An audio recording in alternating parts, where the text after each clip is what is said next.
Welcome everybody to Friday Night at the Crib. It's open mic.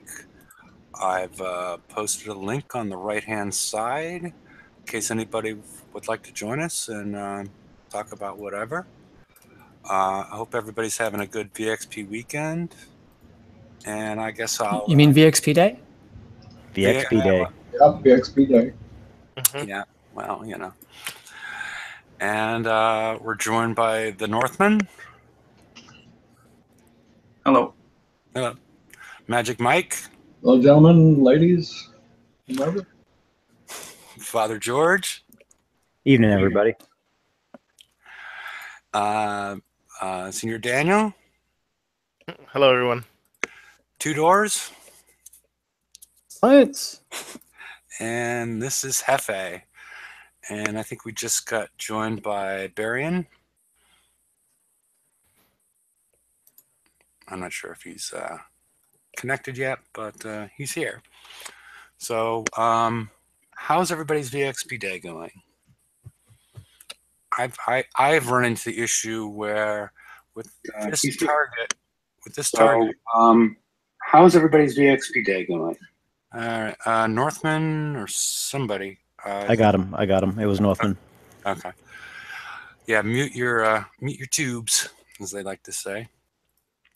I've had two issues. One, if you've already had most of your Phoenixes ranked up, it's a little bit difficult to just do damage with a single ship or two ships to take care of the drones. The other issue is if you have sloths and oppressors out there, or you're not going to really hit anything unless you go in with your muddle gluts and take it down to the pancake, which isn't going to move fast enough most of the time, except for when it gets into Hulk mode. Did I say Empyrean? Whatever, the Hulk, you know, once it gets in the mode where it berserks and gets into, 100 some combat speed. So that's the issue at this point. I wish they would diversify some of the high-level targets for people that wanted to hit with weapon types that are dumbfire and whatnot, so we didn't have to deal with these fast-moving ships. So, well, I mean, I did not have time to do crap, so I threw them in. I had some repair tokens that I used. I think the issue that I have is I know that they're giving us enough armor to do, the raids and not to die and all that other stuff. But when VXP comes around, we're not at halftime. These things like 4 Skyfires is over 10 hours to repair. Blank. I mean, that's ridiculous. Yeah, I'm not sure how reductions. I mean, you're not getting skull rank in like 3 whacks. So that's 2046. That's $6 right there. And you're at what rank? 5-star rank, maybe. I mean, I don't know what it is, but something's got to get that. Like they got to look at either changing the armor, which I don't think they want to do, or maybe splitting the damn targets between PvP and PvE, because Conquerors need all sorts of damn VXP, but they're a half an hour to repair. Yeah. I mean, it's just if you have more than one fleet to do, and you have one day to do it. Okay, it's not like we have all weekend. It really is VXP day. You're looking at, just the Skyfires. I mean, I popped out 4 blank ones, threw it in there, and I was like, oh crap! It's like 10.5 hours to repair 4 blanks that died. Those aren't getting ranked this weekend. Sorry. Oh, does anybody have a Justice? I do. Has anybody had? How is that working on ranking? Slowly. Yeah. I mean, it's blank too. I mean, I cranked out like as much as I could before VXP weekend, and I can't even take advantage of it because the shit costs too much money to repair. I mean, this is crazy.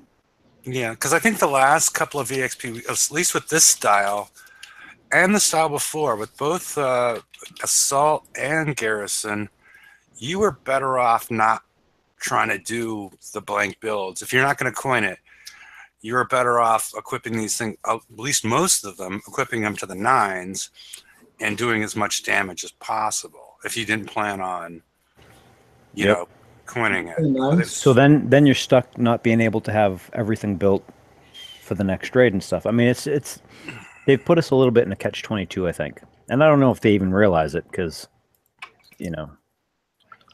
Well, my idea is just to eliminate ranking it all completely, but I don't know if that's working with them. Because this is a big money maker. Yeah, at this point, I don't know that they can. Well, I mean, they can because at least they can do it for PvE ships. Get rid of it for PvE ships, and that way they can tune the targets to the new ones that come out at least, and tune them at, tune their damage, their turn time, their reload time, and turn speed to be at the maximum level. And that way we can, and then, I don't know. I mean, it seems like... Well, I know I had put in my 2 cents worth when it comes to the VXP. Yes, I understand exactly where you're coming from, Hefe. Just eliminate the whole VXP entirely. And that's a possibility. They already have it in, and I was talking about this just this week with one of the others, or it was last week. The whole idea of, okay, you're going to expect us to get VXP. Quit capping it at the maximum HP for our ships, and quit telling us that we can't get any VXP for killing buildings. Okay, 10% of my ship's HP, I get a VXP point, but don't cap it at 100% of my ship's health. If I have a ship with 10,000 health and I do 20,000 damage with it, then I get 20 VXP for that ship. Plain and simple. But I think all of that is old code. Like the building thing is old code. The way that the VXP is calculated on that sliding scale is all old code. I don't know that they could actually do that without, leaving some gaping holes for people to take advantage of and break the mechanic. Well, yeah, because I think that's the reason they did it, and we were hoping they were going to change it, because I think the original reason you didn't get the XP from buildings was to prevent people from hitting their buddy's base. Yep. And I mean, I can think of all sorts of exploits if they changed it to that, like not even trying. Yeah. I mean, but yeah, I would just prefer to have the whole thing go away. It would simplify things for the players, and it would simplify things for them as far as not having to. Because the real problem is right now, especially with the Conquerors, the Tier 6 Conquerors, the only way you can rank them up is either to take damage or go out and snipe fleets, except for 1 day out of the month. And that seems to be a broken mechanic, including the fact that VXP was a broken mechanic to begin with. They didn't realize what the math was until they allowed you to get to 75%, and nobody really noticed at 25% that they were expecting you to get to 100% reload. Yeah, you're talking about the reload on it, yeah.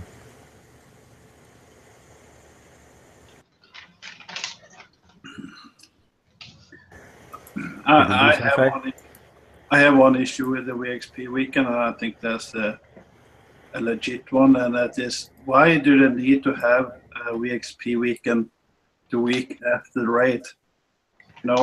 Why don't let the players build for 3 weeks? VXP should be the week before the next event.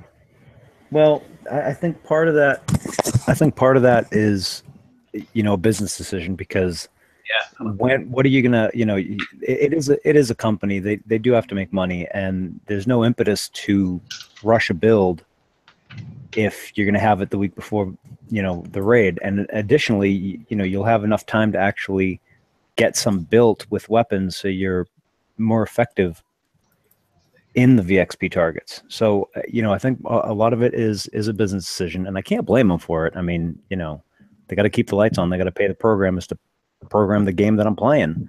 But I mean, that's not to say that I'm entirely happy as hell with the way it's rolling, because these repair times are just wow. I would love to see, if it's going to be a VXP day going forward, I would love to see half repair or split the targets, something. Or massively increase. They should make it just like the raid and just use half repair. Here. I mean, I would love to see it, because I'm looking at a whole lot of, like, let me see what I got right now. So that's 6 hours. That's another 10 hours. That's another 12 hours. And I have 3 hours left on this one, which was 6. I mean, that was just from going out once. And, what the hell? It's more palatable if it's half repair and you can use a grease monkey. And well, yeah, and I mean that would also make people go out and get more uranium and roll for those grease monkeys and stuff. I mean, I got the grease monkeys, I can do it now, but I'm looking at it, I'm like, well, I might need that grease monkey for raid, and yeah, this rank's fine for now. Like I'm looking at the Skyfires. I'm probably not going to even bother ranking these again. They can wait till next month. Yeah, don't worry, Brian. We will watch you back.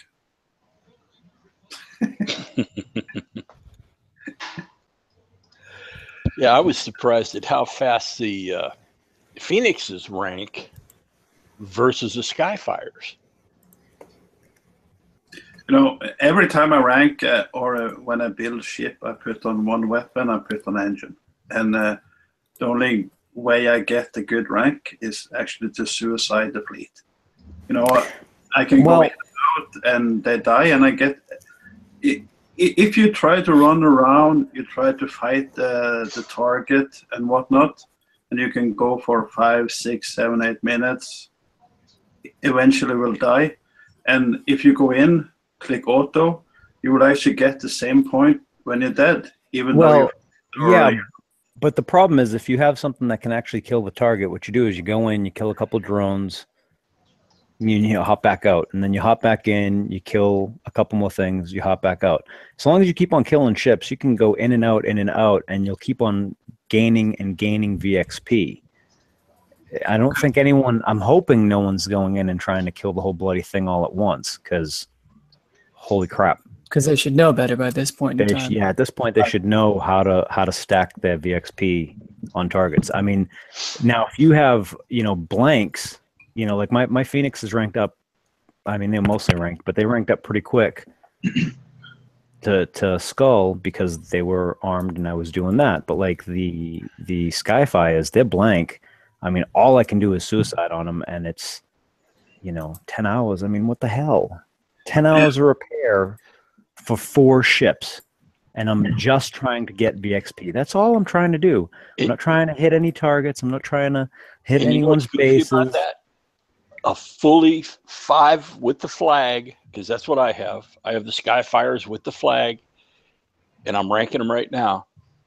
My damage is 12.5 hours, fully built. Okay, I have a question. When your fleet comes back to base, what is the score? How much VXP do you get? It depends on what I've done. Yeah, it depends on how many times I've jumped in and out. Yeah. Okay, I've been away for a long time, and I do what I did like 6 months ago. I go into my fleet, they die, they come back. I put on a grease monkey so I can have repair, and I go out again. But I got like a 41K VXP. Does anyone get more than that? Oh yeah. Yeah, if I can go in and out until I clear everything, and then I keep on going, yeah, you can get some serious amounts of VXP. Okay. Now, I don't know if it's the same way this month, but I know previously. Oops, sorry about popping my pee there. That sounded wrong too. Yes, Anyway, it did. Quite a bit. Anyway, Just saying. What was I saying? Oh yeah, You were popping your pee. If well, that sounds. Never mind. I'll say that in the after show. Remind me about popping the pee in the after show. Anyway, what I was trying to say. What I was trying to say. If you're not armed and trying to hit part of the target, pop out and go back in. If you're just suiciding a target, I know previously the 99s actually gave more VXP for suiciding than the 100s did. But there's no 99s anymore. Yeah, we don't. We only have the 100s. Well, those jerks. I mean, dare they take away something that helps us? This is one of the things that it's just, you know. Either that or everybody's suiciding on the 99s and killing them somehow. Yeah, I mean, it's one of those things that this again is just one of those frustrating little things that just adds to the overall frustration of the game. You know, I mean, by itself, we're like, okay, so we have 1 day instead of 2. All right, I can kind of understand it. I could understand the logic if it was explained to me, but then it's still annoying, right? And then you add it to all the rest of the crap, and it's like, oh, come on, guys. Throw us a bone. What the hell? Oh, yeah, and this suit me has a good idea. I think we talked about it a little bit on the Wednesday show. Not as it relates to VXP, but because of the I think it's 0.08 repair modifier on the gut spill, you can use the gut spill, the gut spill Skyfire to repair the rest of your ships at a much lower cost if you have that built and you're using that. Because, you know, all you need to do in order to use that is go and park in a VXP target, George's base, wherever, and it'll continue to repair that until it reaches the cap as far as how low the gut spill can go. Right, and you can save a bunch of repair time that way. But if you, like me, just threw out 4 of them because your dock just finished, and you had the tokens to get the blanks out, then yeah, I don't quite have that option.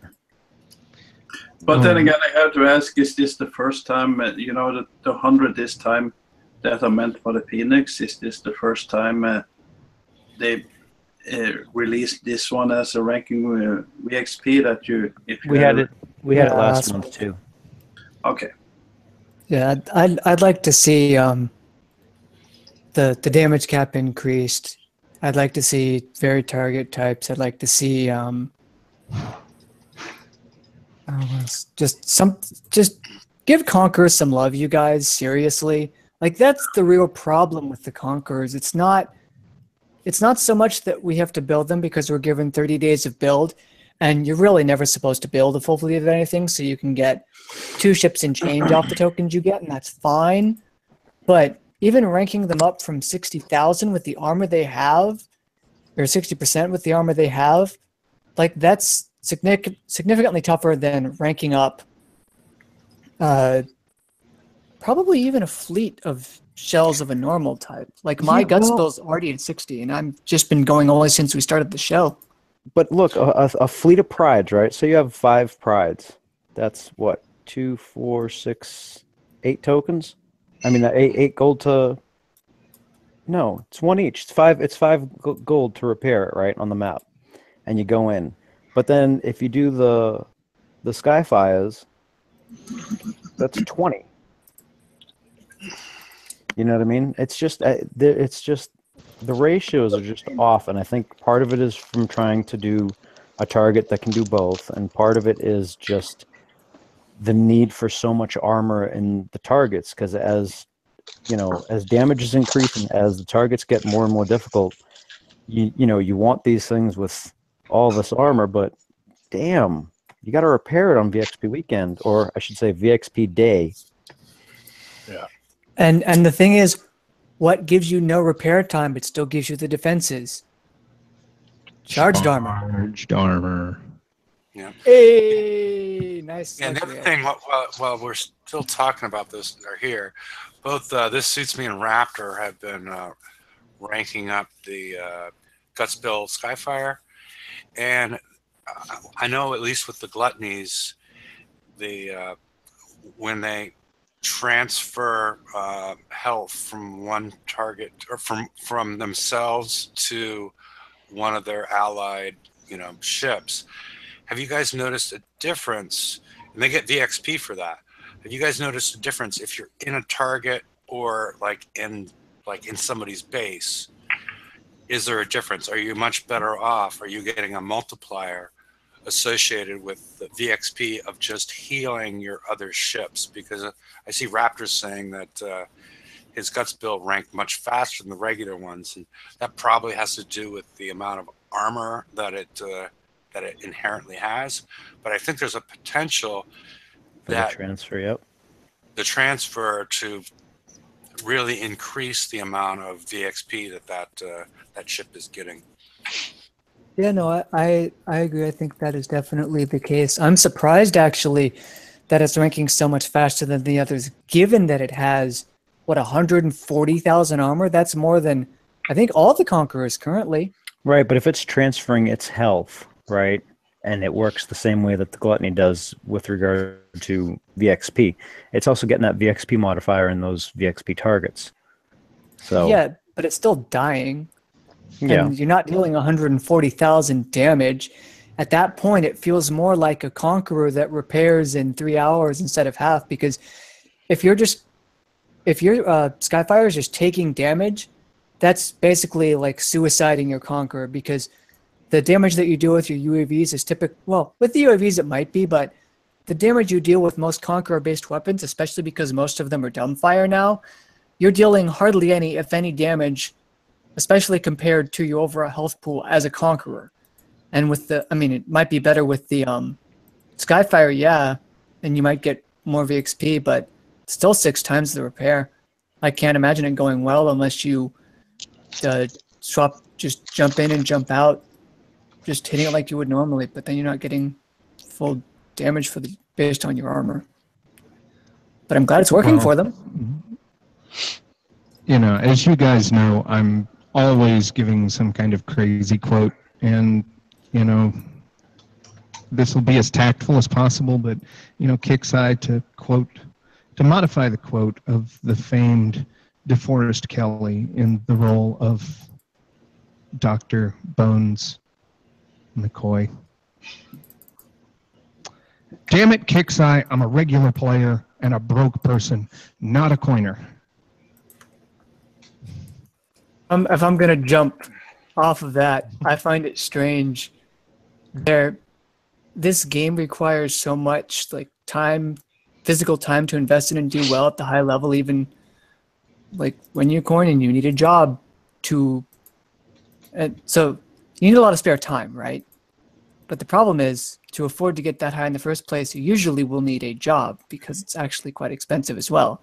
And I know Mike started a somewhat morbid conversation a while back about retirees and unfortunate deaths of natural causes. At the same time, it's like, I wonder, because you can't really have both at once. Maybe they need to focus on one. I don't know. Well, I think they have to decide if they want new players or not. I think they've decided they don't. I think so. Yeah, I was gonna say. I mean, last year they were in a really, really good position to kind of jump off and like if new players came in, it was a good level area for people to come in and play. And now I'm like, I don't know. I mean, they're starting to move towards the, having a bunch of stuff available so people can get into the FM real quick, and that I love. I mean, that more than anything is probably something like I have no problem if they started giving away the damn mono. People just need something solid for the damn FM. I mean, there's so much shit in there at this point that I don't care if they give them the top fleet for the FM, because holy crap, it's going to take them what is it, like 3.5, 4 months, something like that to catch up. Do you remember? Did Hefe go for another beer? I can't remember. It's a shit long I time. think that's about the number you guys were quoting. Yeah, I mean it's a long ass time. If you started today to get caught up, quote unquote, caught up in the FM is not we're not talking just a couple weeks. No. We're talking months. And I'll start That was like counting. 6 to 8 months. and I mean that's like, yeah, just give them the damn fleet. I don't give a crap. Like this TLC for the mono and it's too hard. Like no shit. Do it so easy that people with Seawolves can go in there and get the damn monoliths and the tokens and they can start doing their fucking FM, because holy shit, there's so much crap in there. You want these people to feel engaged. You want them to feel like they're accomplishing something. You don't want them to look down a road that looks like it's 17 miles freaking long before you can even catch up with the rest of the pack. I mean, shit, I'm just going to go drive another road then. Right. Tier 5 has 45 prizes, assuming you get 6 every time. You're going to be done in 7 months. But if they add 3 every time, then you make a net progress of 3, and then it's over a year, and then you swear a lot. That's just shit. Just look, guys, give everybody the damn mono. Like no shit. Make up some goofy ass little TLC where you go and kill Dave floating in the water. Here you go, have some monos. I mean, and then I mean, holy crap. Yeah. I would hate to come in and go, oh my God, just so I can at least be on par to be able to do some of the stuff that I see in videos and on the shows and on the pages. I have to play over a fucking year. Yeah. That doesn't sound appealing to me. Why would I want to do that? I mean, I've pushed for months to get all that crap moved down. Like tiers 1 and 2 should have the most shit in it. You know? I got the stuff in tier 5, right? I'm up to date. I got the stuff. I'm a month ahead of everybody else that did not. I don't care if it goes to tier 4 next month. That's fine. I'm not going to cry because, oh my goodness, they made it easier. Good for them. And I want these players to play. I get pissed off that they give us a new prize when we need the tokens to be ready for the VXP. That's by design. That's a first world problem. What George is talking about is something else. And the other thing that they could do is, in addition to moving stuff down the ladder faster, is also reverse the order. Put the most relevant stuff at the beginning. Put the basic what you need at the beginning, but then put the relevant stuff closer to the top, because a lot of the stuff that you're going to get first is irrelevant at this point. Well, it removes the desire of the player to reach. The other option they could do though is if they move all the crap down and they start loading up tiers 1 and 2, every time you hit tier 1, you get two things. So every week you'd be able to get 4 prizes out of tier 1 and tier 2. That would catch up people quickly. I mean, it's not going to be in like a week or a month. They'd still have to play probably like 2.5 months to get all the crap. But damn it, they'll feel engaged. They'll feel like they've accomplished something, and they're not going to look at the stuff that we're doing on the videos and the pages and crap and go, oh, well, shit, I'm never going to be able to do that. I mean, look at the crap that he's got on that. I can't do that. I mean, that's one of the reasons why I did the non-charged armor video for the damn 113. Because, hell, not everyone has the crap. You got to be able, people need to be able to play the game. And you ran out of charged armors, right? No, I refit the whole damn thing just so I could do that video. All right. So I have a question. Yeah. Why don't they make levels 1 and 2 where you can make choices and get what you want out of that and still have it progression? Why not? Just from programming. Just from a programming point of view, that is such a pain in the ass. I wouldn't want to do that. I mean, look, it gives people in level 1 and 2 a choice to get what they need to progress just as fast, which is what you want. Right. Making them set crap that they don't need is not good. You're not understanding why I said no, because coming from a programming point of view, right? Coming from someone that would have to code it, it is a ginormous pain in the ass. Okay, and they get no benefit. I mean, there's got to be some sort of benefit if they're going to invest into something, you know? Well, like if they invest in changing the setup of the FM and they dump all this crap into tier 1 and tier 2, and then maybe give two prizes in each one of those tiers, I mean, they have the potential to retain players and gain more players, right? But choosing is such a complex thing, especially if you're going to limit it to just 2 parts of a 5-tier setup. No, I wouldn't want to do that. Yeah, because you'd have to basically set up a store. And that's the thing that I try and balance a lot of times is I look at it and I'm like, okay, this would be cool, but holy crap, I wouldn't want to program that. And what do you think we just had out of the raid? You are forced to take something out of the left side, the right side, but on the unlocked portion of the store, you get a choice. You don't have to take everything. You get to choose what you want. We're talking about getting people progressing faster. There's your way. Because they're not stuck getting crap they don't need from 1 and 2. They can start building real fleets with real parts. Let me give you an example, okay? You ready? Because when I started using this, nobody even thought about this thing. The Trident. Everyone was like, oh, that's shit. When it came out, everyone was like, it's shit. It has crap range. It has this. A lot of people skipped it. A lot of people skipped it when it came out again, right? Now everybody wants it. Now everybody wants it. And you know what? You never know when the tech is going to actually come in handy. You don't know when the tech's going to be available that you might be able to break something. I mean, we were talking last night about an Imperium build that I was playing with, and if the damn thing works, holy crap. It's not something that they thought through, I think. And part of it is because it's old tech. So you don't know. And part of the game is getting that tech depth, right? Like the really big players have a huge tech depth. So rather than go, okay, well, let them pick all this and that, just give it all to them. Here you go. Every week you get 4 new things. Awesome. There you go. This used to be in tier 4. Now it's in tier 1. Here you go. Also, because nobody's going to miss the 1-hour research token. No shit. Yeah, nobody cares. No. My question is, how would we even trust new players to know what's good in the game? The new players obviously will need to seek advice from somebody that knows. Exactly. Like if I'm a new player and I'm just joining, I'm doing the FM, and it's like, pick one of 50 prizes, I'm probably going to be overwhelmed. Yep. And maybe I'll make decisions like you know what, Brian? What, Brian? I have every prize out there available with the exception of the Golden Gunboat and the Zynthium D4M or whatever it's called. I'm still overwhelmed. Yeah, like even trying to logically and rationally decide it, like it's too much of just choice paralysis, and you don't even, as a new player, you're not even going to know what half these words mean. What's a whole class generalist? What's a whole class? What's siege DPS? Like, you don't know what any of this is because they don't have. That's not going to make any difference whether it's a choice or not, because they still face those same decisions whether it's a choice or not.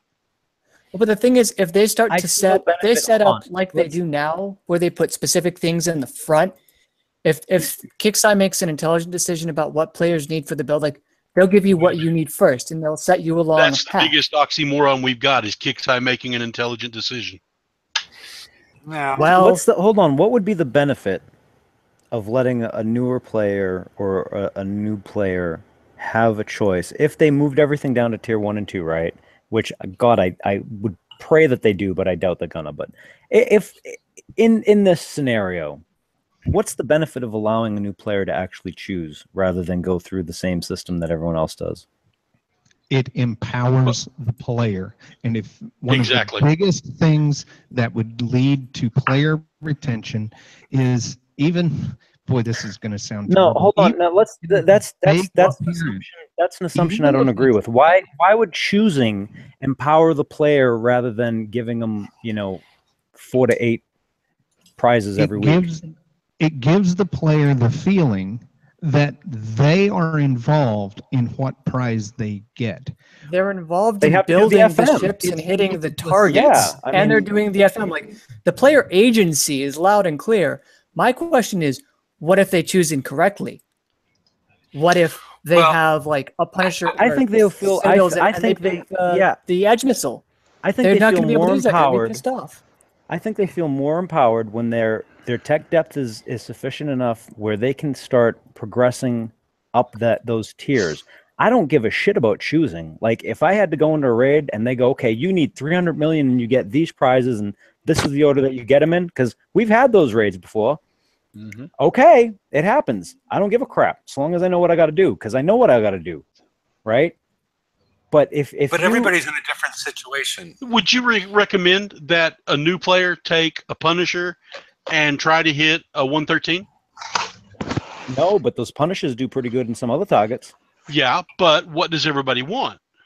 They want to be able to get to the tokens where they can start building stuff quicker. Right now, you can't build crap until you start getting to prize pool 4. You just turned the argument completely cyclical to exactly what I was saying about dumping everything into tier 1 and tier 2. You realize that, right? No, I didn't. Did we just get nines again? I think we got nines again, yes. Okay. I see it as a combination. Here's what I see as a combination of the two. Both of you guys have some great points. So let's move the prizes down. Let's give them from tiers 1 and 2 when they complete it, but give them the choice of those two prizes. You see, it's a combination of the two.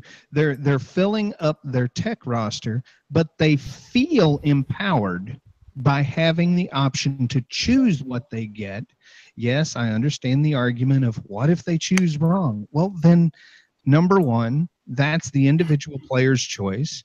If they're in an alliance, they can get good sound advice. Hopefully, our alliances are able to do that. Give good sound advice of, listen, you'll probably need this you'll need these items first. Get them first, then build in from that. We're going to change your name to Solomon. Well, I mean, the other point is, I think that I don't think they're ever going to do what you're talking about as far as being able to choose, but I think it would positively transform the Kickside Battle Pirates forum into something where people that don't feel trapped, and they can actually talk about something that feels more positive across the board, as opposed to, whatever goes on there now. As far as giving people an advice, I got this and that and the other thing, and da-da-da, because there's not, even though, a lot of people on this forum are banned from, or on this group are banned from there, but I still read it. But it's, it would give new life and a new purpose, I think, to the forum if you were able to choose. At least in my opinion. I don't know if anybody else, I don't have all the answers, but I think it would be better to give them a choice. If you want to control half of it, say you get to choose one prize, but you have to take another prize. Give them a choice. That's all it takes.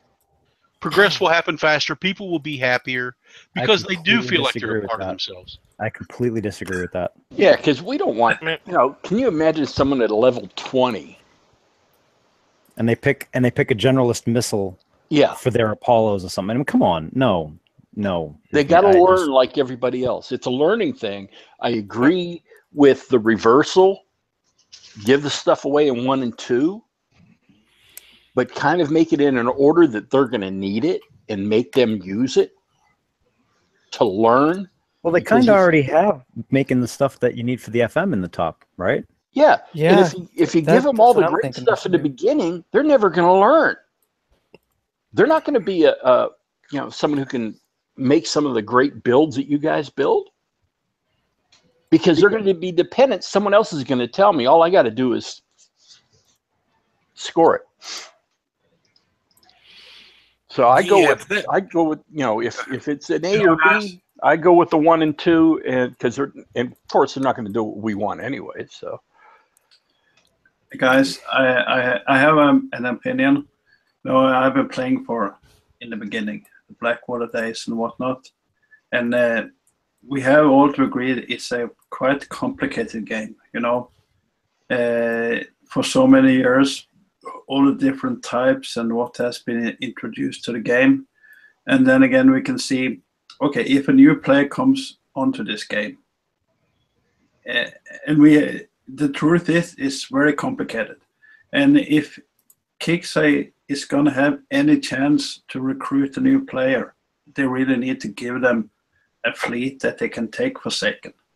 That is the number one point, to take the Forsaken mission, because that is the most important way to progress in this game, is that you can actually take the targets in the Forsaken mission.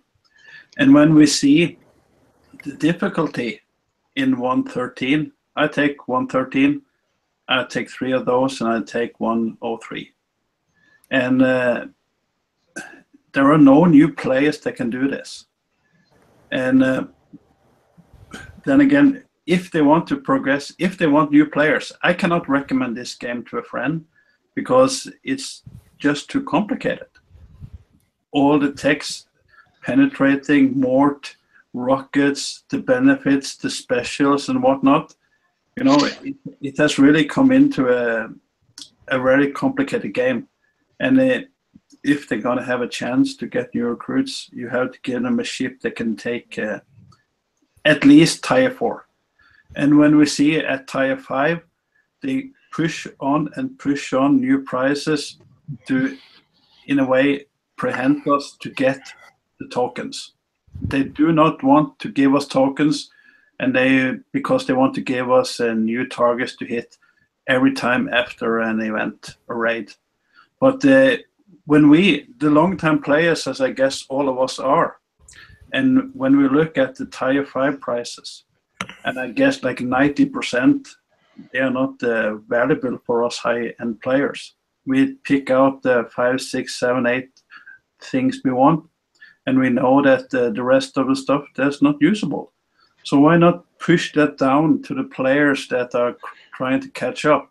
Give those players those specials and whatnot, so it's actually a chance to progress in the game.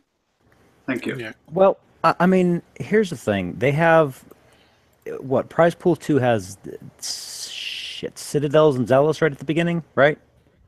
Is that where they put them both? So you have the best tank in the game and, you know, a not bad mortar chucker right at the beginning. And that's just Prize Pool 2, right? You take that and I think, is it Chaos or Pandemonium that's in tier 2? Pandemonium? Chaos? Panda? It's the Panda? I mean, you know, you load the Citadel up with that, you have your Zealous, and you put on whatever you can for antis, and you crank out till you get to Prize Pool 3.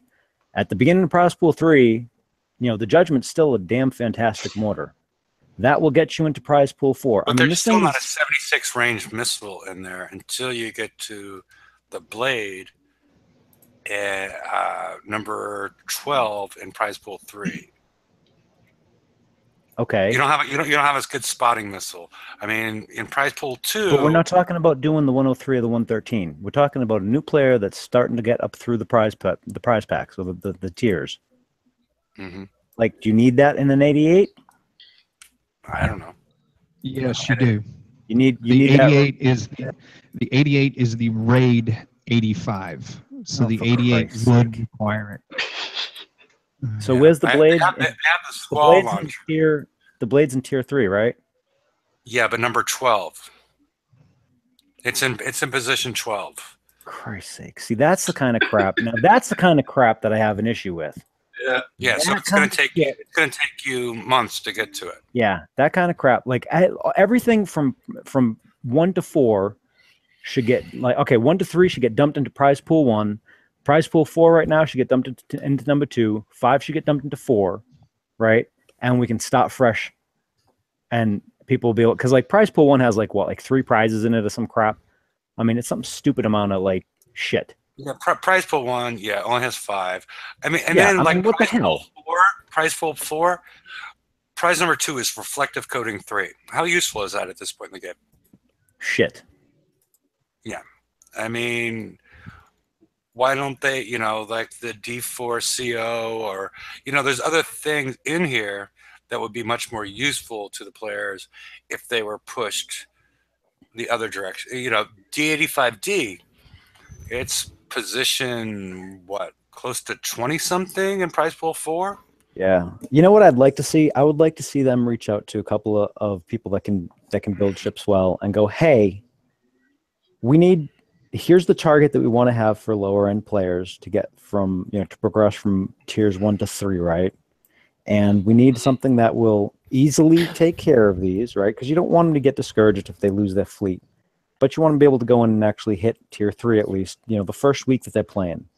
So you design this target, and you go, what do you need to make a fleet to do this somewhat easily, right? And we design the fleet, and all that shit should be in tier 1. Just throw it in tier 1, or give them the damn freaking ship already built when they sign on and start the game. Yeah, I agree. Yeah, and then like the Empyrean, they put that in prize pool 4 this week, but it's in like position 24. Yeah, it's at the end. Okay, now I don't get that because like the generals, I don't get the generalist stuff at the end of tier 5. This is crap for people that don't have the specialist hulls, right? And it's not supposed to be heavy lance is like number 50 or whatever, the last one. So these things are not supposed to be as good as our specialist fleets. They're supposed to be for players that aren't catching up or can't stay caught up because of time or whatever the reasoning is, right? So they're supposed to be a second class hull. And yet the prizes, instead of getting stuck at the top so they're available quickly for these people, is at the bottom. Like the Empyrean, right? It's the next hull for the next, it's a generalist hull that can be used in the next raid, right? I mean, the Zealous is probably the better choice. But either way, if you want the Empyrean, and I mean, if you want these types of things, chances are, these people will start coining if they see that they can get ahead. And it seems like it's stacked against anybody coming in now. Yeah, because you need to incentivize somebody to reach the next tier. Yes. And they're not doing that because, I mean, they're, ATR Transformer at the beginning of prize pool 5. I mean, I don't know that that's incentivizing people. And the second and third prizes are good. D5M and D5CO. All right. And then it's months, then it's D5, concussive armor, and then there's a bunch of crap that's not relevant in the game anymore that you're going to be playing for months in order to get something relevant again. Right. That's why I was saying give them a choice instead of making them take all the junk. But they don't have the knowledge to take advantage of that choice. Well, here's where we do a better job of driving them to PFC, they will get the knowledge. Or wherever. Can I talk for a little bit? Sure. No. Shut the hell up, you son of a bitch. But I was wondering, why don't we just we have a tier system now. So it's 1 through, right now we're focusing on 5 through 7 at the moment in the raids. So 1 through 4, huh?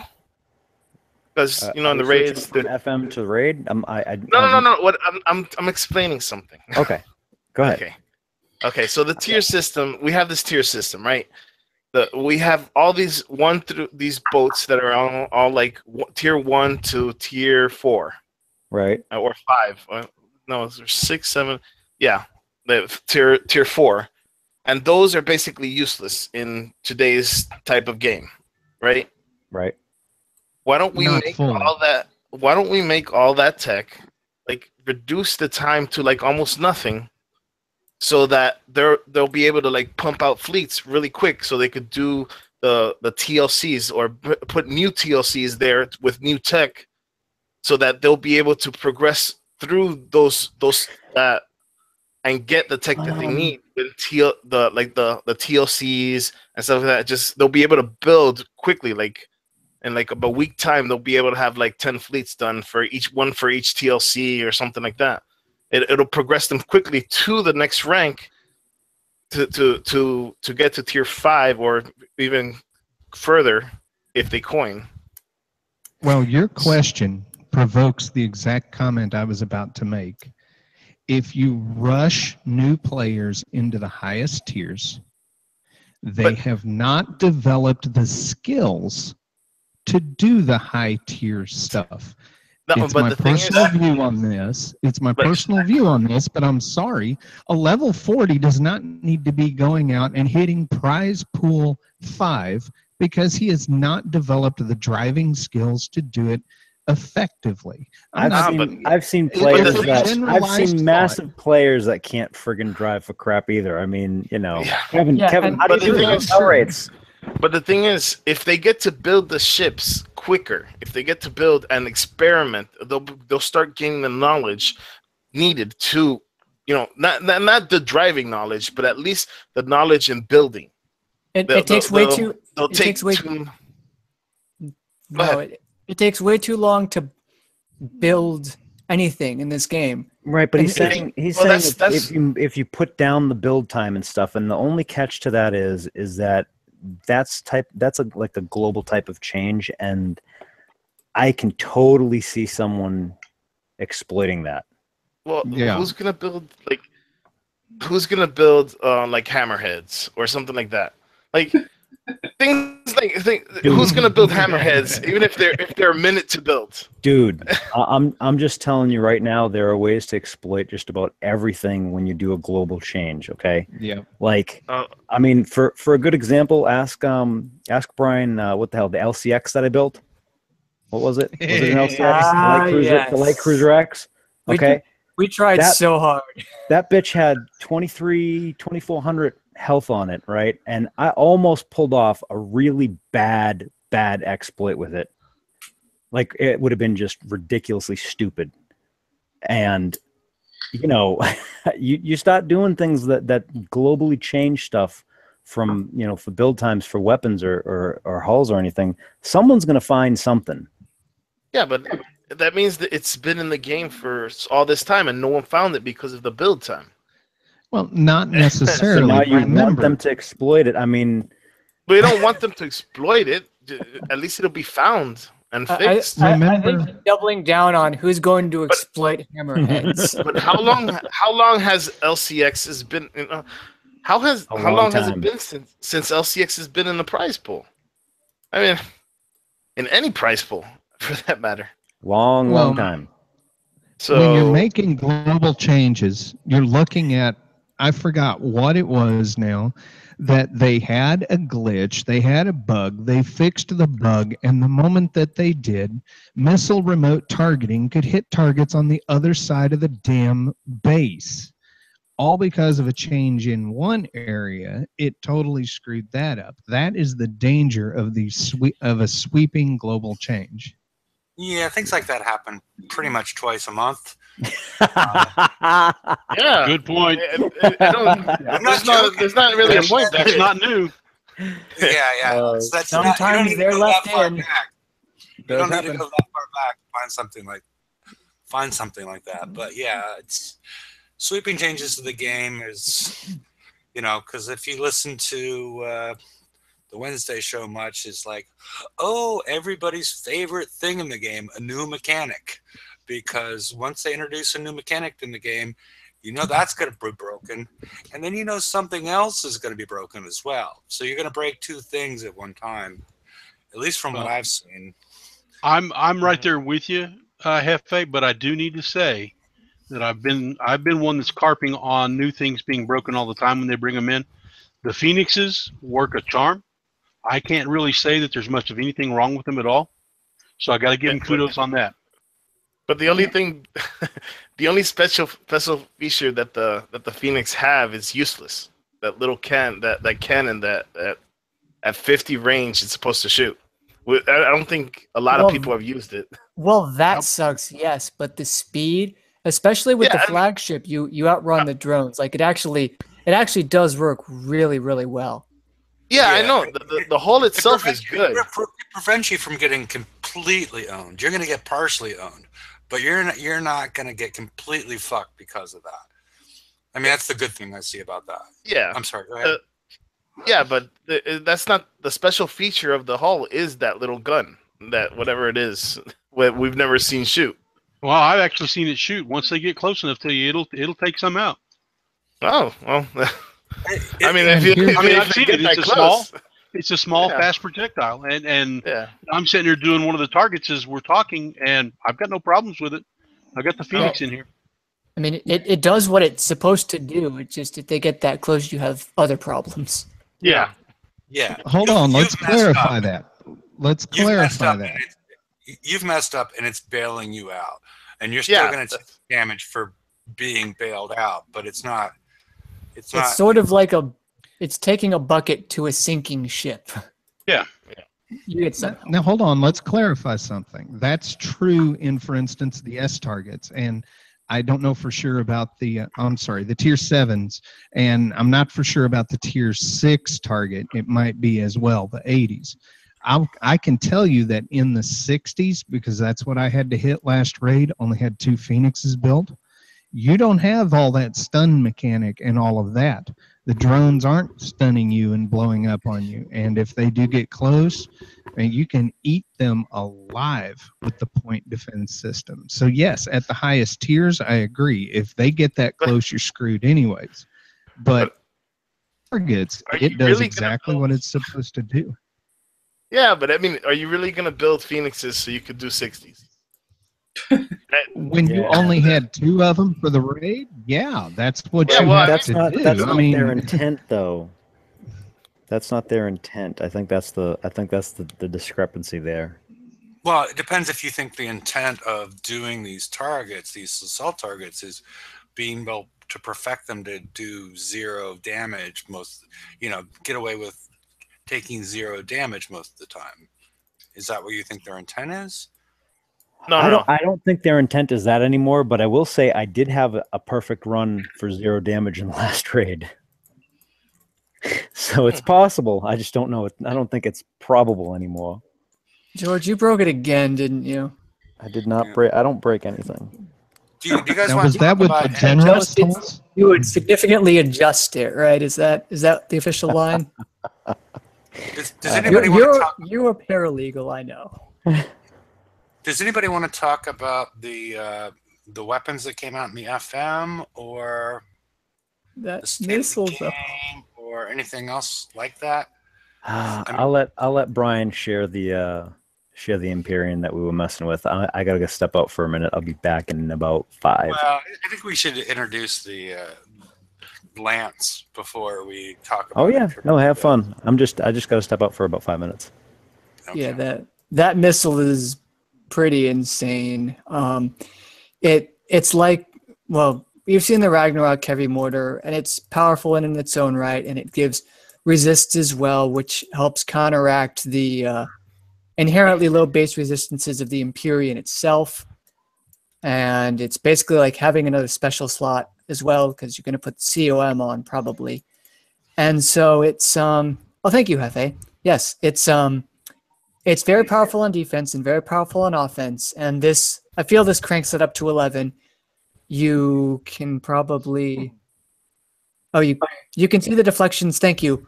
800, which is more than the Phoenix has. The defenses are equivalent to the GCOM armor.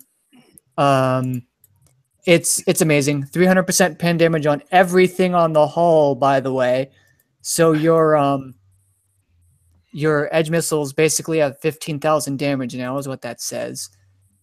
And I did some quick math, and it was nearly twice as strong, and then it became stronger as I modified the build if you have a resonance battery.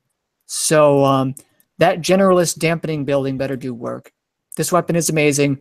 Put it on. Now, what we had was we had considered putting it on the Empyrean using the Chaos Mortar, because the Chaos Mortar has a mixed damage. It's ballistic and penetrative, a good amount of that, and it's radioactive as its tertiary, because we're getting far enough that I have to say the phrase tertiary damage. But high velocity rounds to up ballistic damage, and that to up the pen, Lance missile ups the pen damage. It's not as good as the missiles, but the thing is, that can remote target at a range of 90%. I think the math came out to about 155 range, and you're going to need a tank, sure, but you can build a reasonable Zealous tank for this if you have a Zealous Com Prime, but are so enamored with this missile. You might have a use for that now, too. You kind of stick it out in the front, and it tanks a bunch of hits. It's interesting. I don't know if it's good. I don't think it's going to be good, but it's a thought. It's a weird thought, though. That's why we know it's George's thought. Yeah, and the other thing we don't know about this weapon is, I mean, it has a splash of 10 and an accuracy of 100, which normally means what? That it's a dumbfire. It will not follow the ship. Yes, it's aiming at a point in the, it's aiming for a point on the water. It's, or, wherever the target was when it fired. So, do we know that it's going to hit these things without like a bunch of splash specials, or we don't know? And I don't think we know enough about this weapon is offensively, because it says fires rapid missiles, which would imply high projectile speed, because it has a reload time of 8, which is not fast for a missile. So what's the fast part about it? Single salvo, reload time of 8 doesn't scream rapid to me. And the other thing is, I was using my gut spill, which thankfully is no scold. The stun missile, that's dumbfire. I believe it has an accuracy stat. Let me double check in the game, but it has a splash of 25. So it would not, like, I saw it and I knew which one it was because it would deviate sufficiently from the other missiles, because the other missiles would follow the target. And unless you're hitting like the Hulk or some drones that you've trapped, it's not going to work. Oh, important. In the new raid target, there's a wall. Yeah. Because I built that wall and you have to pay for it. And no. They're paying for it. We're not paying for it. Wow.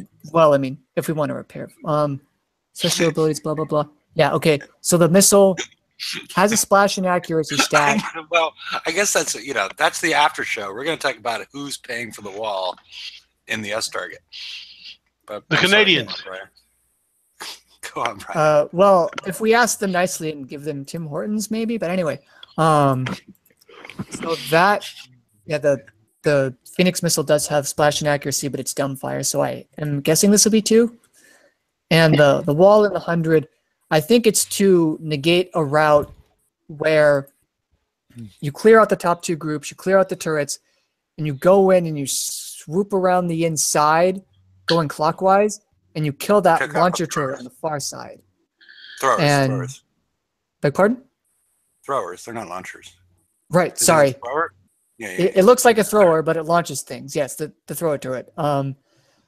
You go in and you swoop that around, and you get all the drones to come in charging at you, and you could do that all at once. And this kind of necessitates a change in that strategy. I imagine they'll also increase the health on that turret such that you can't do it without being trapped by that missile. Or start building a lot of pinch missiles. I mean, you can do that too. It's not a bad strategy. Cuttlefish is asking in chat. Some people in his alliance, they built the Imperiums for the FM. All right, who's doing that? Mm-hmm. I'm getting feedback. I'm not sure if it's me. But didn't get the Ragnarok. Would you put this on still for the FM? I mean, if they didn't get that, you're getting the ship deflection, the pen defense, the combat speed. There's all sorts of reasons if you didn't get the Ragnarok to put this on.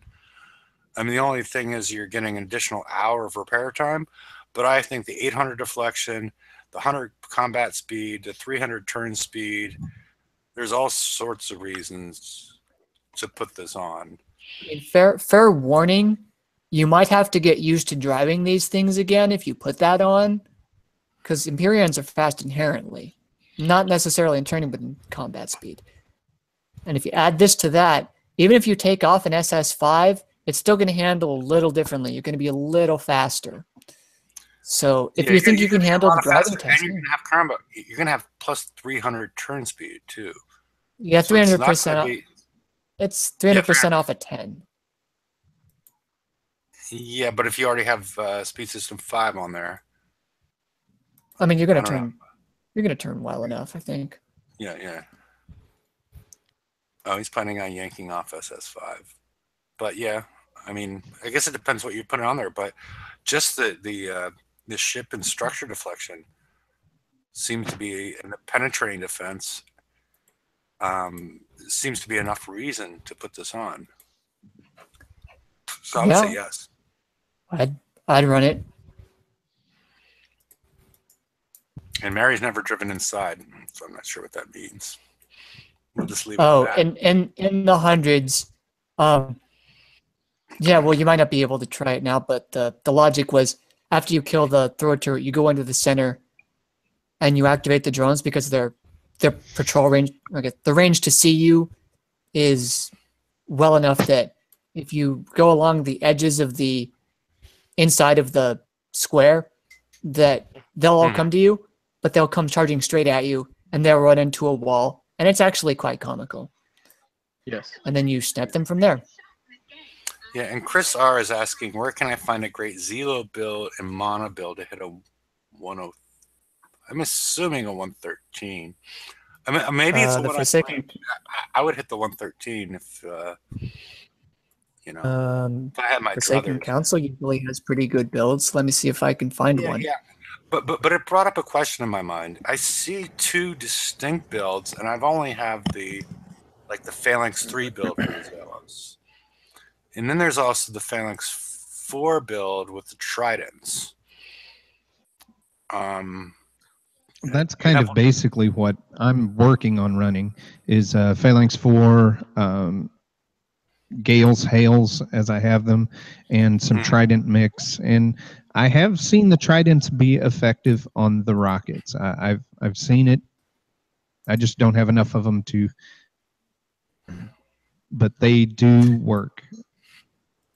Yeah, because I'm trying to figure out, because you take less missile damage using Phalanx 3s on your Zealous as opposed to Phalanx 4s, because something we've talked about on previous shows that deal with the range of the duality countermeasures and how these different countermeasures work as far as tagging a projectile is already aimed at and therefore ignored afterwards, which the phalanxes do, but the duality countermeasures don't.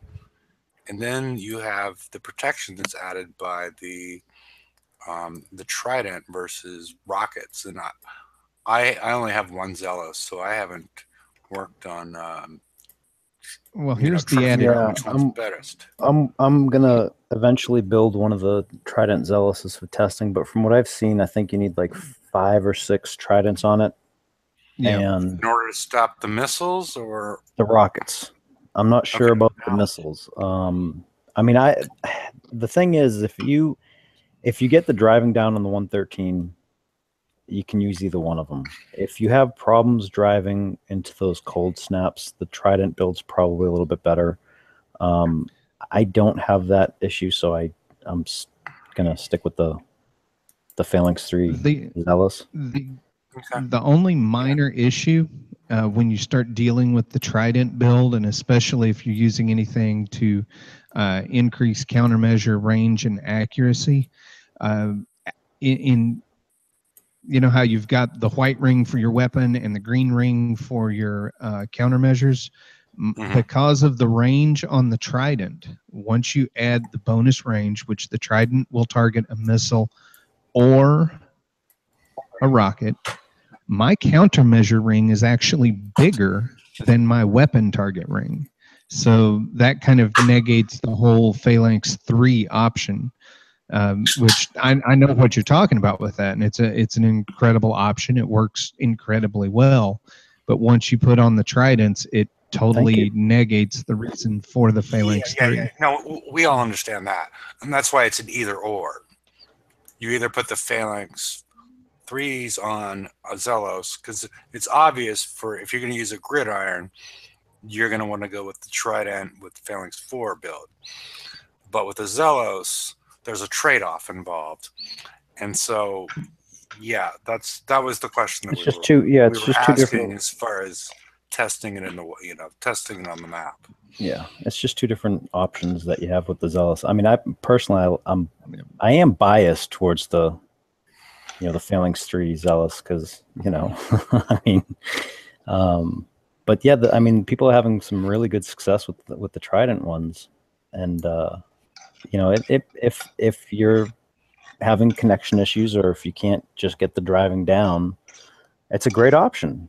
If you can get the driving down, especially at that entrance turret, Yeah, on the left-hand side. Yeah, I haven't figured that out, but I've got it down to like 12 minutes of damage.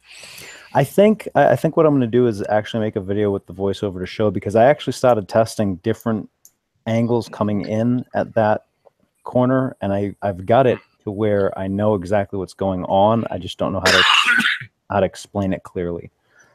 You have to essentially beach up against the wall right before you start your turn, so that way you're on the inside of a certain line for that cold snap. So, and if you deviate just a little bit, you can get shot by the cold snap. If you're up against the wall close enough, then you're good. Yeah, I've done the exact same thing with my setup. I think the toughest parts that I have is the North Fleet that comes in. I end up taking missile shots from that, or I end up getting hit.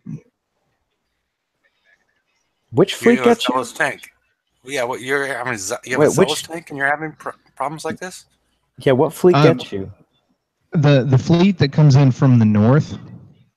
The one with the two citadels and they start shooting the sidewall? No, not the one that comes northeast. The one that comes from due north. When you're going counterclockwise, you start due south, directly opposite of you. The second fleet that triggers. I end up taking a few missile shots from that. That's where I run into the big problem. Oh, the rhinos. Yeah. Yeah, but if you wait long enough, the arc missiles will take care of those. Yeah, you just gotta, if you hug the wall, if you keep on going after you kill that turret on the left of the turret cluster on the left, and then go over to the mines and then hug that wall and go straight down, they'll all get killed. Okay, I just usually engage them because, well, I'm impatient and in a hurry, and Kixeye loves you. Donate more coins. Oh no, I slow repair. Kiss my never mind. You guys know how to fill in. You'll save repair time by waiting like the 5 seconds. Yep. Don't be that impatient. It's worth I end up taking out that full cluster on the north, and I guess they trigger from something not in the cluster. So I guess if I trigger them and just kind of kick back for a little bit. So are you target take care of itself? Are you still running the gauntlet, or are you letting them destroy the torpedo tower for you? Anybody that's running the gauntlet is not driving it right. I don't think so. What do you think, George? I can do it either way. I don't give a crap. Well, I know you can. That's not what I'm saying. But if somebody that's having trouble with the cold snaps, if they're running the gauntlet, they're not driving it right. Well, the gauntlet has nothing to do with the cold snaps. I mean, I can run the gauntlet and have no issues with the cold snaps. The biggest problem with the cold snap is that turret cluster to the left of the entrance. Yeah, and I've gotten that one down as well. You do have to be very cautious, just like George was saying. You've got to hug the wall, come in at the perfect spot. You'll end up targeting the I don't know what that turret is right there by the cold snap, and if you can get that stop as soon as that thing is targeted and you fire on it, you'll clear it all out. The cold snap will never fire on you. Exactly. That's not been a problem for a while. You got to hit it perfect. I ain't gonna deny that, but yeah. There's a little more play the room there than what everybody's making it have to be. On that wall? Yeah. Not there really. Is. Yeah, for me there is. I've got tons of playroom. I mean, I was testing the thing. There's not that much playroom. You got to come at it the right way, or you're just boned. I guess I'm lucky, George. I guess I got a lot of playroom there, bud. I do it the same way every time. We're talking about the same cluster of turrets that are right next at to the gate on the left-hand side. Yeah, yeah. I that's where I mess up most of the time because only a sliver that you have there that of wiggle room. It's like nothing. You have to go in at like you. It's almost like you have to go behind it. You have to go beat yourself at a certain spot. Beaching is the key. Yeah. And then also driving left and right and wiggling into it instead of going straight at it. I don't know how many times I've seen people get screwed because they think, oh, I can stop in time, and they drive at it and they die. Right, but Kev, the whole beaching thing is where you're changing the angle of attack, and I'm telling you, I tested a lot of different ways to come in at that target. That's the only way you can get it is if you beach. You don't hear me disagreeing. I just say there's a little more room there than what you're thinking. Yeah, I've seen Rum Runner on the last Friday's show. Was it last Friday or the Friday before? It's been like the last 3 times I've been on, we've done it. Yeah. He's got a he's got a good angle. I haven't been able to replicate it, but I should rewatch the show. But I think was it after show? I can't remember. One was done during the show and one was done after show. Yeah. He's not beaching in order to do it. So. Nope. So, well, the thing I noticed about Lance here is the fact that Lance doesn't show a repair time on the blueprint. Yeah. It's 58 minutes. It's a repair efficiency of 1. And it sort of made me bring up the topic, at least in my mind, of what else, not this specific, because this happened on the Ragnarok as well, I think. Yeah. They've been dropping the repair times on some of them. Is people feel free to add anything. I put a list of things that at least I think should be included in the blueprints in order for players to understand at least their ships. I mean, there's a whole different issue with like the generalist dampener and what I think we're seeing in these targets, we're seeing a lot of mixed damage, so it's difficult to understand where you're taking damage and how to adjust to it. But this is just purely on our ships and our builds. As far as things I think should be added to the blueprints, added or changed to the blueprints. Hey, Hefe, before you start that, I've loaded up that. Remember when we were talking, we had the Hangout going, I had the recorder going, and I hit that 113? Okay. Do you want to put it on? Because this is that corner that we were just talking about. Okay. Let me, 1 second. And people want, I can just rewind the whole thing and show them too, but. I'll put you on present. Tell me when you guys see this. I think you're on, you're on present. I'm not seeing anything personally. Anybody else seeing anything? Nope. Black screen. No. Uh-oh. Okay. That's not good. All right, hold on a second then. I messed something up then. Let's go back to Chrome. Yeah, George is just being difficult because he wanted me to have the. I guess I am. I down mean, below. yeah, the girl needed more boobs, but all right. So let me see if I do the entire screen instead. Does that work now? Yes. There we go. There you go. Do you guys see it? Am I on the target or am I showing the hangouts? You're showing the target. No, you're Okay. Target. So this one, I do have to say that we were in a hangout. I had the recorder going. I was on the laptop. So, and I'm trying to do this corner. Now, you don't have to beach like you're doing a base attack, but you have to get up against that wall. And this is like, and the turning, Kev, I think that's what you were saying, is that you have room to turn and stuff. And I did a complete loop-to-loop because the thing was lagging like crazy. Yeah, it's horrible. But this is where, I mean, yeah, you should have seen the rest of it. Like it was jumping everywhere. But Yeah, that's what you got to get in to get to it. Right, exactly. I'm talking about the turning with the Zelos. I see a lot of guys getting the point where you're at right there, and the mistake they make is they think they can move forward. And if you want to think about it in terms of movement, if a forward movement is a full pulse, if you click left or right, you can do it in quarter pulses or half pulses. Quarter turns or half turns.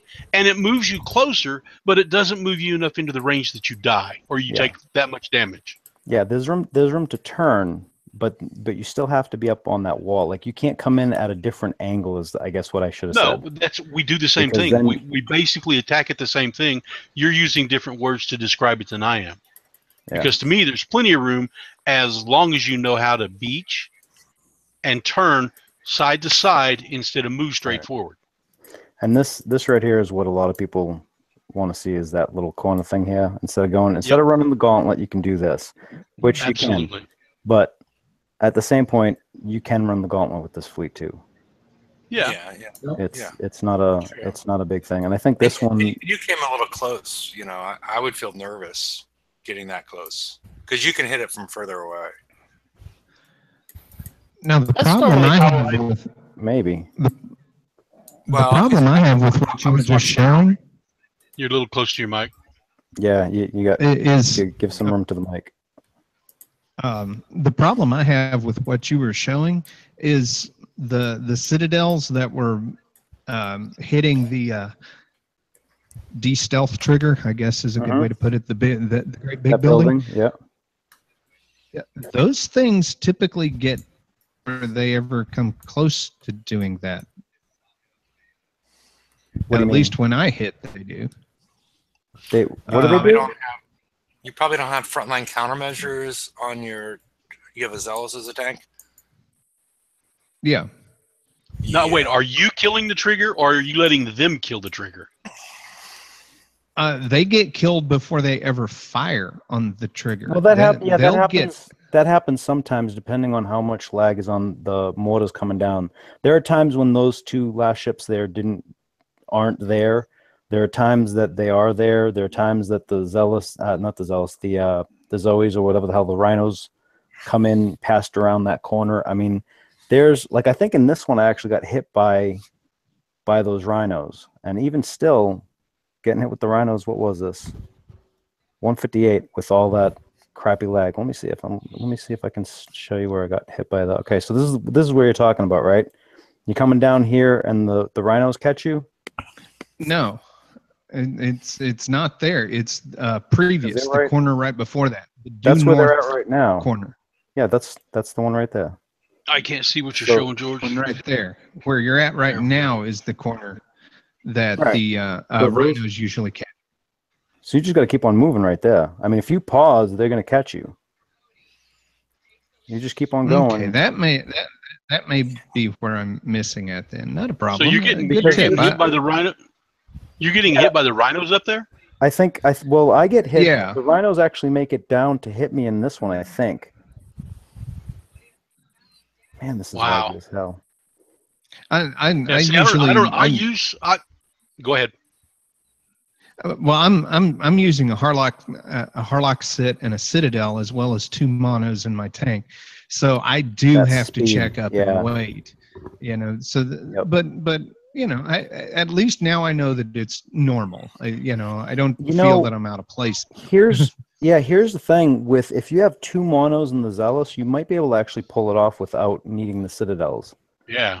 I mean, I've seen people do it. I'm not getting good damage on the turrets is the weird thing about it. I mean, I can kill them, but it takes a while longer. Yeah, see, we all approach the target a little differently. I get whacked by that Zoe right there as I was coming in.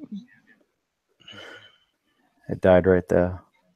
Yeah, and the weird part about this target is your range isn't accurate, and that's what I think screws with a lot of people. You know, see how you're not even close to the center, and you're already targeting it. You know, you need to be another. Oh, you mean on the turret? Yeah, right here, where I stopped. Yeah. I mean, Yeah, well, I mean, that's it's at the base when it starts firing. It does touch the base. yeah, but most generally that's not the way it works. Yeah, the So it's hitboxes a are matter a of little bit. reconditioning yourself to, Yeah. It is kind of weird, some of the targeting, because I've noticed, like, if I'm coming from a lower right-hand corner to a target, I've had it target and start firing, and my target ring was not even touching what it fired at. Yeah. But then if it's the opposite way, if it's the upper left, I literally have to go completely over the target. It's like the trigger conversion. point. Yeah, that's the isometric conversion. It's like the trigger point for it in our perspective is on like the right side or the lower right side. Right, because it's a 2D rendering of a 3D display. I mean, that's the isometric conversion that I've mentioned. Yeah. I mean, that's always been like that. But yeah, I mean, I don't know. A lot of people seem to have been having problems this week with the 113, and I'm just like I was doing this, and it was lagging.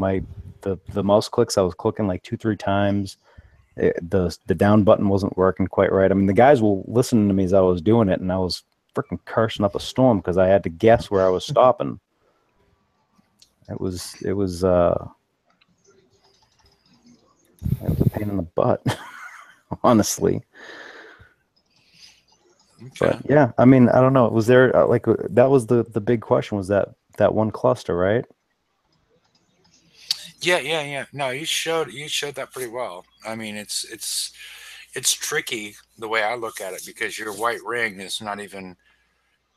Yeah, it's not. Where is it? I'll see if I can. A little bit further. So it's when it starts firing. Let's see. Can I stop it right here? Okay, so that's where it starts firing, and that ring is. I mean, technically, I don't even think it's. I think it's just not touching it. Like it's just at the very edge of not touching it. But normally you need to get to like a center point. So it's a little. Yeah, the hitboxes are weird for turrets versus ships, and I don't know why they don't standardize that, but it's yeah, and it is different. It is different depending on what angle you're coming in from. Like if I was coming in from the right side, it's different than it looks different than when you're doing it on this side. Yeah. Well, even look at the mega building things that are in like the 88s and stuff like that. It's target hit, and I think even like some of the in some of the others, some of the biggest buildings, like the one that is shrouded right there next to it when you first come in, its hit spot is like all the way up on the upper right hand corner of it. Well, yeah, I mean, like it's just weird. If you look at this one, right, it's on the opposite side, and you're coming in from right to left. I mean, look at how far over into the turret I already am, and I'm not firing yet. Yeah, exactly. And yet there are other ones that. And there it goes. I'm halfway. Like I am halfway into that turret before it starts firing. So it is. It's that the isometric conversion plays into it, and the problem is if you get used to doing this, and then you go to that one down and to the left of the gateway, you're really gonna have a bad time of it. Yeah, you're gonna get it eaten up by that cold snap. Yep. Big time. All right, so I can stop sharing, right? Sure. Although I know I'm about to become the most hated man on the show. It's all right. I don't care. I will give at least a little. I'll give a little bit of kudos to Kix when it comes to that target. I have gotten too close to a cold snap, and with my Zealous tank, it actually survived. I do have explosive charged armor on it, but it did survive. So that at least tells me the damage was toned down a little bit. Oh, it was hurt real bad. I'm not going to deny that, but it did live. It was not killed off. Well, beyond live, yeah, you had to screw up way more. Because, like I'm saying, I can, I wasn't able to do, I haven't been able to do what George was doing there, right? Avoiding that cold snap on there. but I can still run through that target with 12 minutes of damage. Yeah. So it's not like I'm dying. It's not like I'm dying. It's just, me trying to be, me trying to get through it with basically instant repair. So 12 minutes it's not killing my ship, because that's killing a Zealous is what, 4 hours or 3-4 hours. I mean, you get I think 9 to 12 minutes of damage for one cold snap going off on you, and that's not bad. I mean, as long as you separate your monos at that point, which I do now because I've lagged out and gotten whacked. It's still not bad. I mean, you got they give you 3 days to do the FM, and you take 9 to 12 minutes for one mess up. That's not bad. I mean, I turn around and look at the ones that you need the cannoneers for, and you mess up on that, and you lost the fleet. Yeah, and probably Barian doesn't have the firepower that my monoliths do. Well, like I said, he'd take a little bit more damage. Because I have T85Ds and right. Slash up the That's what I've got, but I've only got 2 monos and not 4. So that does have an effect. So you take a lot less damage if you make that mistake. If you have and a lot more damage. I've got it backed up with an H sit and a Citadel, and I'm running the 85Ds. I lucked out. I didn't have the OU10s, so when the 85D came out and I got it, that first hit that it came out, it instantly went on everything. So I mean, congratulations, you also got the best one. Yeah, personally, I prefer the OU812, but it's, it's fine. Van Halen. Yeah. Sammy Van Halen. Yep. So, but now that we went through that, I was thinking about, we got a little interrupted and everything, but as far as the fact that we didn't see a repair, no, it was very useful. I'm just trying to bridge it to what we were talking before. As far as previously we were talking about the repair time wasn't included with the with Lance, the Lance heavy missile, right? And, it just made me think and bring up again the fact that the blueprints are missing a lot of stuff, and I know that was an exception, but there's some general things I think are missing, and I would like to, I think it's, from very advanced players to new players, there's a lot of things that are just missing. And tier 1, these are the things that you didn't add what I feel like. You bastard! You didn't put what I wanted in there. No, I was going to bring it up because. Oh, okay. I was going to bring it up. You wanted build time added here. I want build time and a different chip. You can discover build time by putting it in. Even if you don't own it, you can put it in the shipyard. That's true. The rest of the stuff you can't figure it out anywhere. That's the reason I didn't add it to the list. I might have put it at tier 3, and the only reason is it's discoverable by the players, in the interaction with the game. Number 1 is accuracy versus unguided weapon. Because if we see 100% accuracy in splash on something, we assume it's dumbfire or unguided, right? Yep.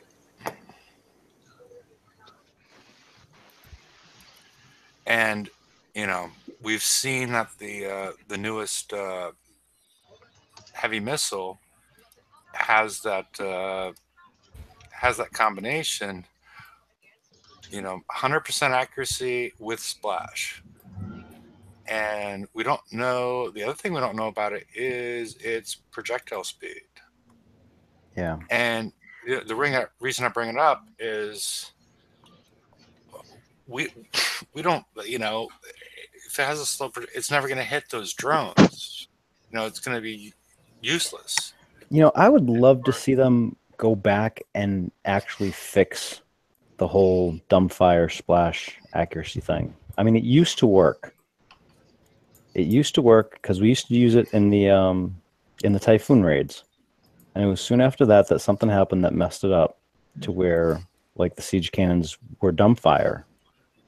So if they're gonna leave it like this, I would like to see like a tick, even if they have like a little checkbox or a line that says dumbfire yes no, something like that would be great. Yeah, or they would just list it as a accuracy-based weapon or unguided weapon. Yeah. Maybe it's because. Go ahead. Maybe it's because the ships were a lot slower back in those days. No. They definitely worked. It used to work. I actually had spent some time and found when it had changed because it was with a specific update, and I don't think anyone's ever tried to go back and find out why. Well, it does still work as the general mechanic. We've seen it like with the Mausers and stuff like that. Even the point defense on the Phoenix, that's a splash-based weapon. I can't remember if it identified it as that or not, but I took the crazy notion when I got the Phoenix. As soon as I got one naked hull built, I took it into the what is it? The Eye of the Storm permanent campaign. Since I still had some of those available, dude, that point defense just eats those drones. It's kind of like when you would not accuracy, but they're not accuracy based. Anything that has splash and accuracy does not work on accuracy, whereas it used to. It actually used to work. That's the catch.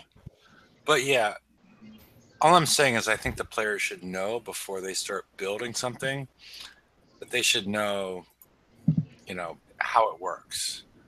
I mean, some certain weapons are very obvious. The mortars are extremely obvious, but the missiles are the ones that are like, and our some of our special cesium scarab UAV. There's certain things where you don't know how they work because there's no accuracy associated with with the UAV.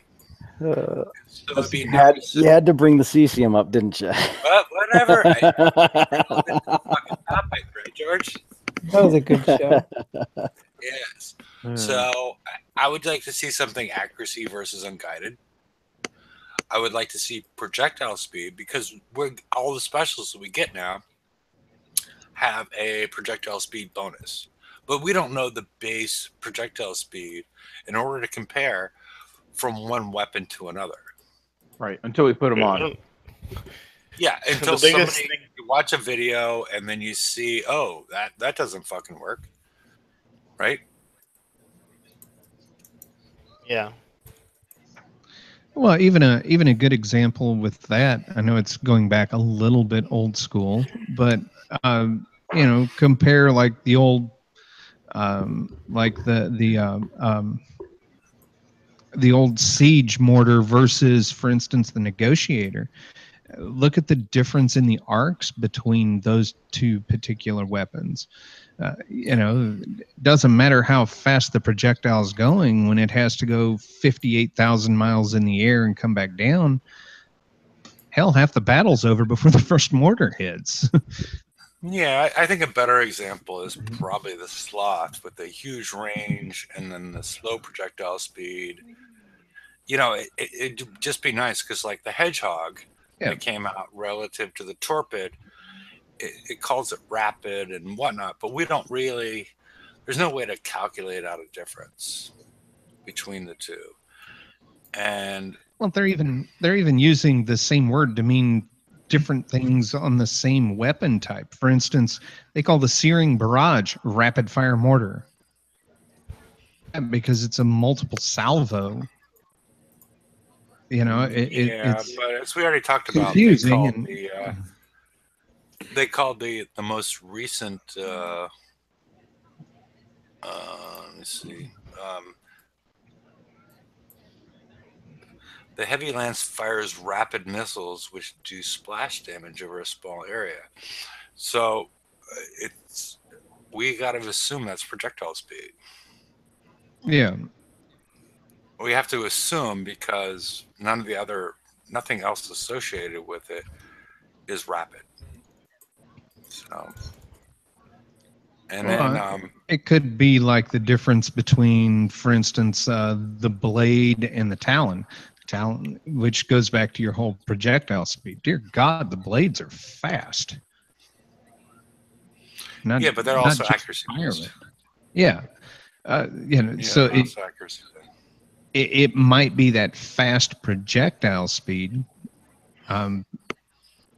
blade has, just like you've been saying, so that the speed of the target may have less of an effect.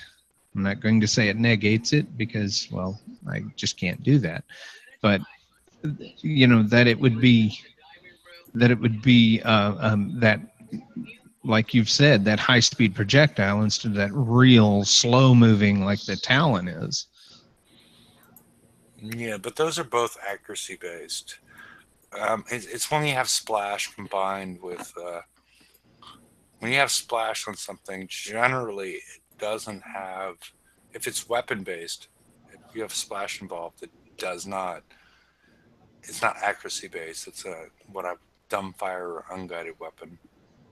The other thing is submarine base visibility. If anybody knows what I'm talking about. Brian, you've been Yeah. sleepy. Yes. No, I've been quiet. Okay. Why is that? I mean, not much Because to add. the idiot on the end is talking too much. And I'm talking about me, not anybody else. But submarine-based visibility really helps players understand the whole cloaking efficiency and whatnot, and it's not included. And it ranges from about 35 or 30 to 75, and it's a basis of the cloak efficiency calculation. It's not in the blueprints. You can only find that in the data mining. And I think, as far as players trying to do things and trying to build smart, that should be available to the players on the blueprints. And the other two, number 4 and 5, are paired. Resonance activates and cold snap immune. Sometimes it's written and sometimes it's not. And I'm just thinking it should always be there. And just a yes, no. Yeah, because especially with the Phoenix, we were like, wait, does it, doesn't it? Unless it says yes, it's assumed to not. But Or they forgot it. or they probably forgot it. But if something is similar to another thing that triggers resonance, we will think that this triggers resonance. And we will think again that they just forgot it. No, it's the same as in this other one. But if that's incorrect, then we waste the time putting on the res cap, taking off the res cap, and then putting on the siege battery.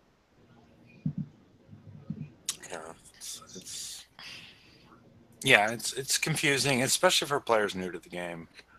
And the next two are linked. Launcher stacks required for a shockwave versus unreactive value.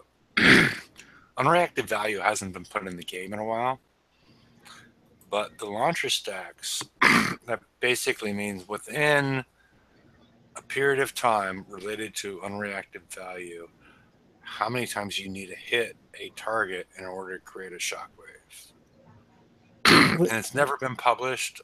Sometimes the community manager would provide, or one of the game designers would provide it in the forum and let us know. But it's never been it's never been available publicly, as far as or never been available on the blueprints, which most people refer to. Right, in game. Did we ever get an answer on the stacks of the phlogiston, by the way? Not that I know of. Okay. I guess we'd all just assume it's 120, but again, you have to inherently know the number is 120, and it's not always 120. 30, yeah, there's all sorts of possibilities with that. I think it's way lower than 120. It doesn't do the damage that I'd hoped it would. Yeah, The that's that. phlogiston? The salvo of No. 5 just kills it. What's And the then- phlogiston? It's a That's the launcher. newest Don't worry about launcher it. turret. Yeah, don't deal with that. I mean, I do have one, and I noticed that I was shockwaving ships in the daily TLC. An unreactive value is how quickly a ship shrugs off either a shockwave or a damage over time. And they vary by a factor, at least over a factor of 10. It might be a factor of 100. Yeah, It's I mean, been, but they haven't been introducing that in the game recently. well, everything shreds stuff off at a factor of 10 unless you're against an 10 seconds unless you're against an enforcer for radioactive stacks. And then stuff was 6 and 4. And now some of the stuff is like 0.05, whatever they said. Basically, you need to have it get the whole charge in one single salvo. And you could do that with enforcers in like X6 supercharge, but other than that, you had no hope. Like if you had one Vanquisher firing on it, it would literally be impossible to get a shockwave against the ship, no matter what. If everything hit, still not enough. So yeah, that would be helpful. Even though now we assume it's the highest value of 0.05, it still would be nice to know. It would also be nice to have like descriptions of these, a glossary, tutorials, something. But that's a different rant. Yeah. The other issue is the review of how the aura cap is used. I'll throw out an example here. Well, I think this is a Liberator. Is Liberator or yeah? It has a duplicate aura cap of 5 on Bloodthirst, which there's no aura. But I think it confuses a lot of players to think that duplicate aura caps mean these stack because they have the plus numbers in front of them. yeah. But they don't stack. And it's written all over the rival Conqueror line. Hey, Brian, can I borrow your tinfoil Pop-Tart hat? Sure. What can I do for you? I think Kix does this stuff intentionally. They're intentionally vague so people will screw stuff up. They don't put the explanation out there because they don't want us to know it. Well, people are screwing stuff up. Putting out false information. With this one, they're putting out false information. I mean, people screw up builds anyways, even after the class system was introduced, even after there's a weapon in special that is literally paired right beside the hull.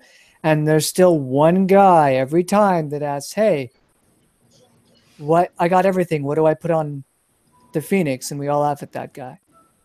And then we direct him to places where he can find proper builds. They don't need to make things harder. Like, this game is hard enough. And even then, it's just massively inconsistent. I had some rant about the laws of math, this and that. 2 + 2 is always 4 in this world. But in the world of Battle Pirates, you wake up one day and 2 and 2 is 7. Yep. Well, that's just really large values of 2. That's all that is. Yeah, for 2 equals 3.5, 2 + 2 equals 7. The problem is it still looks like 2, so everybody says it's 4, but it's 3.5, and you miscommunicated it wrong. So either you're an idiot or you're doing it intentionally, and I'm starting to think that they're doing these things intentionally because you've either screwed it up so many times that you've gotten fired or you just don't care. And one of the things I see in Kicksai's design a lot is what's called accretion, where instead of fixing and tweaking what they'll have, they'll introduce new stuff that makes the old stuff obsolete. It's like having unreactive B. Every 500ths of a second, you have now lost your charge instead of every 6. It's like instead of fixing the splash on the mudgluts, they will instead introduce a bunch of new crap, and then they'll introduce the Visago's Pride to make it sort of okay, rather than fixing what was the actual concern.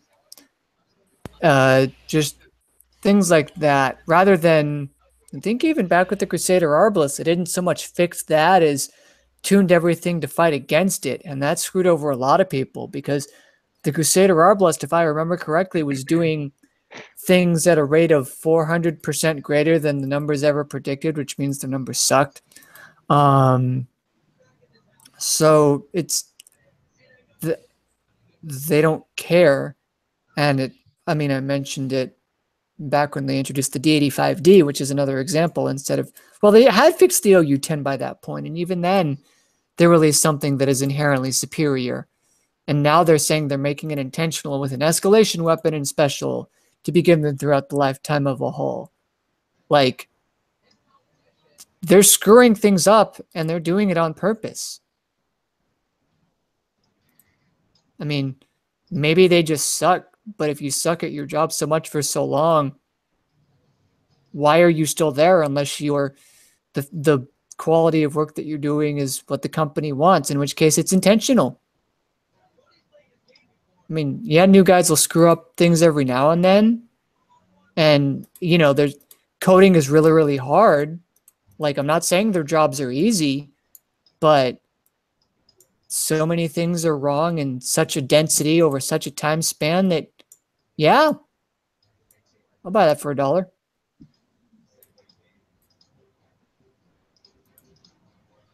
I'm done. Keep going, Brian. And anyway, no, I'm done. I said I'm done. Sometimes it can be hard to tell when I finish speaking. I understand this.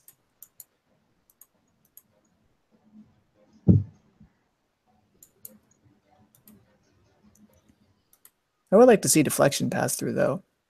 I think that would be very helpful, especially on armors, because I know there was some data mining done about the radioactive plates, but like the explosive plates and the you know, the pen plates, the other Pen plates, the other deflection increasing plates, like for a certain value, especially when we add in, like the Visago spread gives a bunch of pen deflection. Does that count towards it? Does it have its own special thing? Because the metric that we had sort of guessed that it might have been isn't correct. And I mean, you know, it was data mined info, so it's not always accurate, and that's perfectly understandable. It's just, we'd like to know, because there could be some values where it's actually worse to put on that pen plate, that extra pen plate, if your min deflection is so high and you think you can get away with it versus the vast majority of bases or fleets or whatever.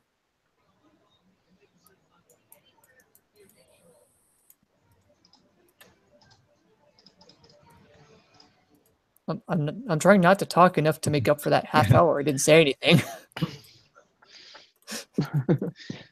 Anyone? Well, I mean, I agree with the pass through thing, you know, because it is so, it's so foundational for any of the PvP fleets. You know, I would like to know what the pass through is on my defense fleet, so that I know how best to position my ships, so that, okay, you know, this one would have less pass through, so I want it up near the front so that the brunt of the assault, while the attacking ships are getting hit as they're hopefully getting weaker. Okay, they finally killed off, or they blitzed past that one, but now then they're weaker, easier to kill by the ships that might take more damage. You know, or, you know, the opposite. Hey, I have two ships that have reasonably high pen deflection, let's say.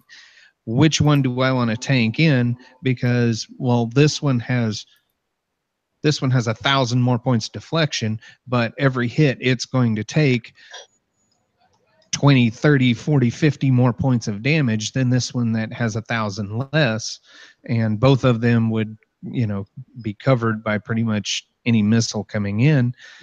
You know, but then again, I get deep with the numbers just like you do, Brian. So not your average. No, I'll be polite. Smarter than the average. These are my fellow pirates. Boo this man. Oh. No, I mean, well, yeah. Hey, that was actually a good play on words. Sorry, I had a long day at work. I'm really slow on stuff right now. Well, so am I. That's how I came up with the pun in the first place. I have to not be all there for these ones. Hey, Yogi, what about the ranger? Oh God, we're off of Battle Pirates. Hefe. Screw the ranger, boo-boo. Hefe, help. By the way, the 55s are on the water now. Whoops, I had which one. the mute button pushed for the last 30 seconds. I just assumed you guys were ignoring me. I wanted to push on to tier 2. Tier 1 is what I assumed was things that it's like a no-brainer for them to add in there. Tier 2 is things that they may want to hide, but I don't understand why completely. Minimum splash. Minimum splash is a value that's associated with every splash weapon in the game, but it's a percentage of the amount of splash that a weapon will do at its maximum splash range. And it ranges from about 30 to 80, which can be incredibly significant. Or I think it's, at one point, I think it was above 80, closer to like 87 on something. But so it's the amount of damage it's doing at the maximum extent. And it really tells you a lot about mortars and, other splash, especially mortars, but generally splash weapons, as far as how much damage they're doing to your targets and your secondary and tertiary targets. And it'd be a nice thing to be included because it's something that's already input into the weapons, and it'd be very informative as far as a player making a decision on how to build something. It may be a little bit too complicated to put in, but I like the idea. Maybe it's just a me thing. I mean, I like it. And the thing is too, like you could change the numbers of the damage and the splash around and this and such that it would be actually pretty close no matter which mortar you picked. And it would influence your choice of specials as well, so that like the thing on the edge of the splash range takes about the same amount of damage. The thing is, do you want a wider splash range with less damage? Do you want a shorter splash range with more damage at the edge and your spread and all that sort of stuff? But some of them do, like 30, of the modern weapons, some of them do about like 30% less at the edge. So it may not matter if you're doing a huge amount of damage. If you're going to kill it anyways, it may not matter. But, because this game is a little bit, about the math of figuring everything out for at least the players that are telling other players what to build without having to go and build it and test it out and whatnot. So, I like that one. But these are tier 2. These are things that I don't think are no-brainers. They may impact what Kixeye is doing as far as hiding stuff from us in a way to make the game more, adventurous and choose your own adventure or whatever you want to call it. The other one is deflection pass-through.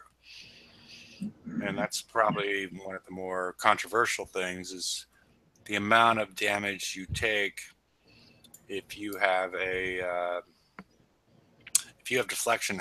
What is the minimum damage? They provided that on the charged armors. They haven't provided that on any of the other armors or hulls, and that would be interesting to see, especially since they provided it for the charged armors. It seems like they have the ability to provide it for for more than the charged armors. They can provide it for the plate armors. They can provide it for the hulls that do deflection, because it's not the same. I've seen the data mining on these things, and they're not the same, and they vary significantly. And the best example is the rad plate armors. The amount of pass-through for them relative to some of your defender hulls is huge. And it just seems like a piece of information that a player could consider when they were building a hull for a target. Yeah, I don't think they're going to include it simply because it takes away the mystique of invulnerability of some of the things.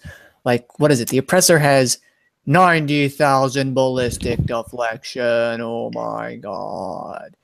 And even though, yes, you do take some hits from ballistic turrets, because the amount of armor damage that you take is so small, like, I doubt it would even move a pixel on the bar until you've taken a bunch of shots. Like, a player would... I agree. With tier 5 Conquerors, the calculation was completely different. Well, yeah. I'm sorry, go ahead, Brian. The thing is, though, like, it feels better to see that 90,000 deflection and the pixel not moving. I'm sure it feels better to the players than to know, oh, I have to take 500 damage every time that thing hits me no matter what. It's a bit of a disillusionment thing, I think. But go ahead, finish up. Yeah. Well, especially with the tier 5 Conquerors, just so people know and why I bring this up. With the tier 6 Conqueror, it's this fixed value of every hit you take, you're taking a certain amount of damage. But with the tier 5 Conquerors, you're taking a percentage of your max deflection, that deflection value. So if you put 90,000, you're taking a percentage of that 90,000. So it seems completely backwards to a lot of people. And that's when I got interested in this, as far as something that they should release. And then the rad plates, the radioactive plates, you're taking a fixed value for each plate, but your deflection goes up each time. So the difference between rad plate 4 and rad plate 1 is incredibly different. So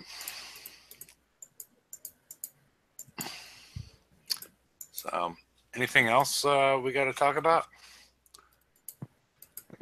Let's see. I did have one question. I posted it on a couple of the pages. This is the first time with the daily deals that I only had 5 daily deals instead of 6. Has that occurred before? I got all of them, but I'm not sure. Yeah, I saw people posting that on the forums. I'm not sure what caused that. I do not know. And of course, I submitted it to customer service, and they said, "Oh, those are random. How many you get?" I was like, "I've never seen that. I've been that lucky that I've gotten 6 since they started." My guess, does some guy have 0 daily deals? My guess, you already bought some of the stuff. Well, but even then, it just, like, I have the Iron Seas Vendetta, and it just says owned. Like, I still have 6. Okay. But the last day or two, you got that? Right. I'll take a look on mine today and see what happens. I haven't checked mine. There's 5 on mine. I have 6. Yeah, there's an empty hole. And it was like, it's not even something that says owned. It's just an empty spot. I've never seen that until today. Yeah, I don't. Never noticed. I have no idea what causes that. Besides what I threw out there is the fact that maybe you already own what they're offering, and they've changed it from owned to you just don't see it. Owned to phoned. But that's just a guess. Yeah, because I've seen it where I've actually owned things, and especially a lot of the skins. But yeah, weird. Yeah, I don't own a ton of skins. So Yeah, I just thought it was a song and dance that customer service was throwing out. Yeah. Well, I don't think customer service. No, customer service is not. It's a different company than Kixeye, and they're not even located in the same country. So I don't think they really know what's going on with the game. They're just following a flow chart to figure out what your issue is.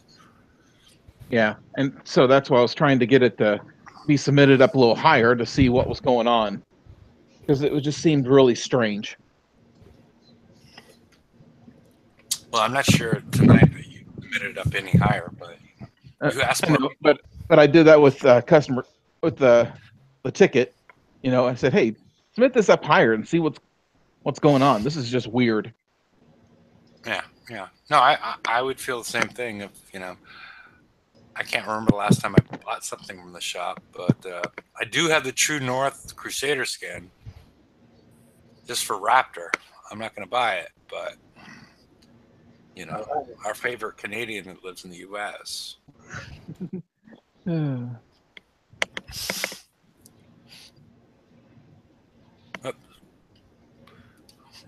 Alrighty. So, all right. Well, I think Brian's coming back in a second, but Rom, anybody else have any parting words? 55s are off the water now. I still haven't seen a 55. I was looking. They were there. I was just going to go and try one, and they're gone. Yeah, it's not. I've got to rank a Justice. Does anybody have any good ideas? I asked earlier in the show. Agitate the ships in the 100 and hope they go over there. Let it die. That's how I did it before. Yeah, something to activate the drones. Yeah. Well, I can do that with the Phoenix. I can run Jason and get it out of there. I can outrun the drones, so I can pull it back. I kind of like the garrison targets the most. Fill the fleet quickly. I wish they would have kept that one. Trying to get the Skyfires ranked. I've got 4 of them. I haven't built the cut spill yet. So what are we watching? Yeah. Especially if they're gonna. Yeah, who's watching they're TV? gonna keep shoving down the garrison halls down our throats. We need to be able to rank them properly, and you can't rank them properly here. Yeah. Who is watching TV? I have TV on, but I'm sure I don't think you can hear it. We can't hear it anymore. Can I roll dice? Yeah. Cover up the TV sound? Yes. What? Huh? What TV? Cover up the sound of whoever's watching TV. Somebody was watching TV. And the only reason I guessed it was Mike was because it sounded like 70s or 80s theme song. Can you hear it? Can you honestly hear it? I was hearing it earlier, yeah. I haven't changed the volume, and if I doubt that it's me. I don't know who else is going to be watching 70 or it sounded sort of mysterious. 70 or 80 shows. I mean, here I'm gonna. It sounded like a old. It was Star Trek. No, it was Star Trek. It was. I was doing it. It was me. Okay, we blame I did it. It was Star Wars, and it's the episode called The Changeling, and yeah, it had some awesome 70s type music. Thank you. Okay. Yeah, Star Trek. Okay. We won't blame Mike for. Thank you for getting me off the hook there. No problem. I keep making all the odd noises, so now it's 70s. Myself, and if this microphone's picking it up, it's like, holy crap. Yep. Yes, and Raptor's still out guarding the border. So does anybody have any parting words or? Raptor's out shopping. Yes. Not right now.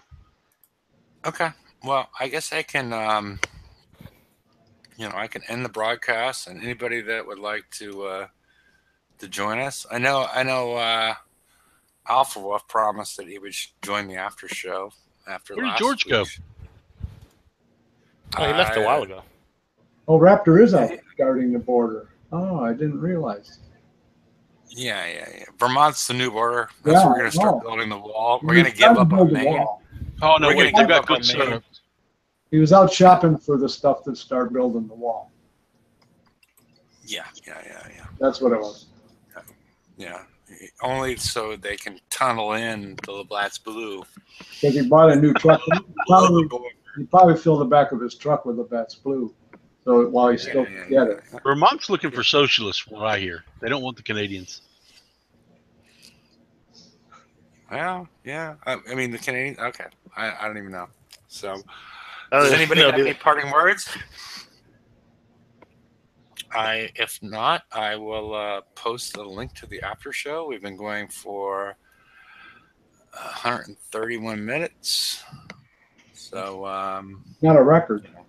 2 hours, 11 minutes. No, far from a record, but I want some more speed on my damn. I want some more speed on my Skyfires. That'd be nice. They're a little slow, aren't they? Yeah, just like the damn incinerators are slow. Yeah, paint some flames on them, and they go faster. Well, the incinerators got flames in it slow. Yeah. Okay. All righty. Well, Paint them red. All right. Well, I think I'm going to stop the broadcast if nobody has anything else. Yeah, okay. All good. Good night, everybody.